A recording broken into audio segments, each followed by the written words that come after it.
When Jane and Elizabeth were alone, the former, who had been cautious in her praise of Mr. Bingley before, expressed to her sister just how much she admired him. "He is just what a young man ought to be," said she. "Sensible, good-humoured, lively, and I never saw such happy manners, so much ease with such perfect good breeding." "He is also handsome," replied Elizabeth, "which a young man ought likewise to be, if possibly can. His character is thereby complete. I was very much flattered by his asking me to dance the second time. I did not expect such a compliment. Did you not you, I did for you. But that is just one great difference between us. Compliments always take you by surprise, and me never. What could be more natural than him asking us again? He could not help you seeing that you were about 5 times as pretty as every other woman in the room. No thanks to his gallantry for that. Well, he certainly is very agreeable, and I give you leave to like him.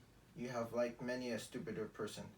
Dear Lizzie, oh, you are a great ideal to apt, you know, to like people in general. You never see a fault in anybody. All the world are good and agreeable in your eyes. I never heard you speak ill of a human being in your life. I would not wish to be hasty in censuring anyone, but I always speak what I think. I know you do. And is that what makes you wonder, with your good sense, to be so honestly blind to the follies and nonsense of others?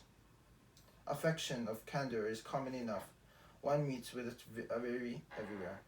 To be candid without ostentation or design, to take the good of everybody's character and make it still better, and say nothing of the bad, belongs to you alone. And so you like this man's sister, too, do you? These manners are not equal to his. Certainly not, at first, but they are very pleasing women who you converse with. Miss Bingley is to live with her brother, and keep his house, and I am much mistaken if we shall not find a very charming neighbour in her.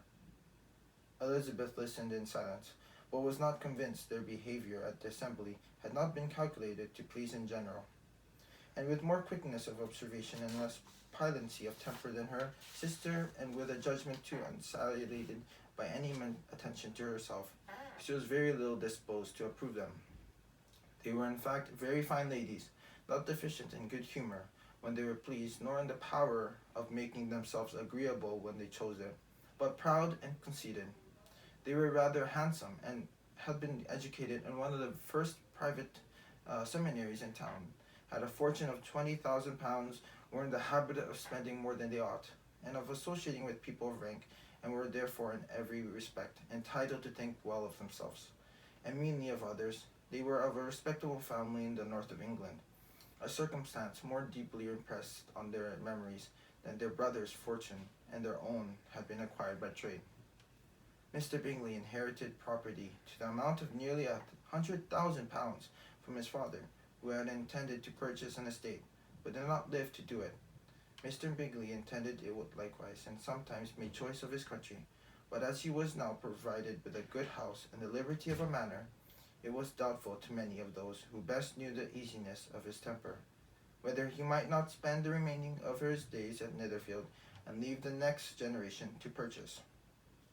His sisters were anxious for his having an estate of his own, but though he was now only established as a tenant, Miss Bingley was by no means unwilling to preside at his table, nor was Miss Hurst, who had married a man of more fashion than fortune, less disposed to consider his house at her home when it suited her.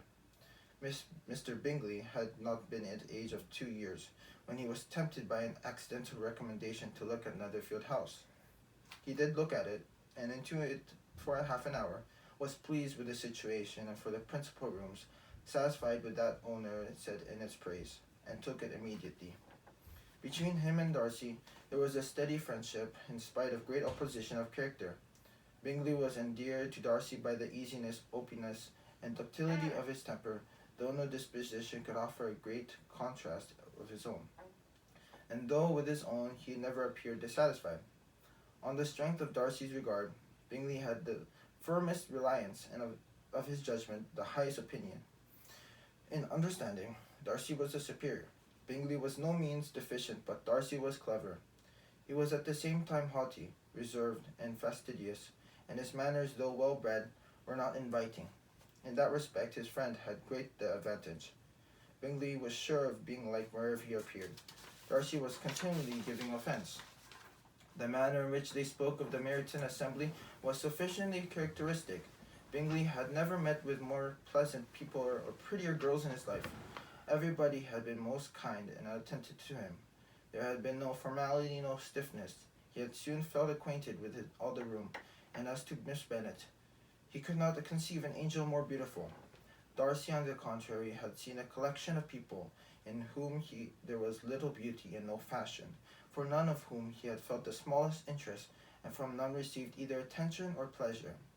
Miss Bennet he acknowledged to be pretty, but she smiled too much. Mrs. Hurst and her sister allowed it to be so, but still they had admired her, and liked her, and pronounced her to be a sweet girl, and one whom they would not object to know more of. Miss Bennet was therefore established as a sweet girl, and their brother felt authorized by such commendation to think of her as he chose.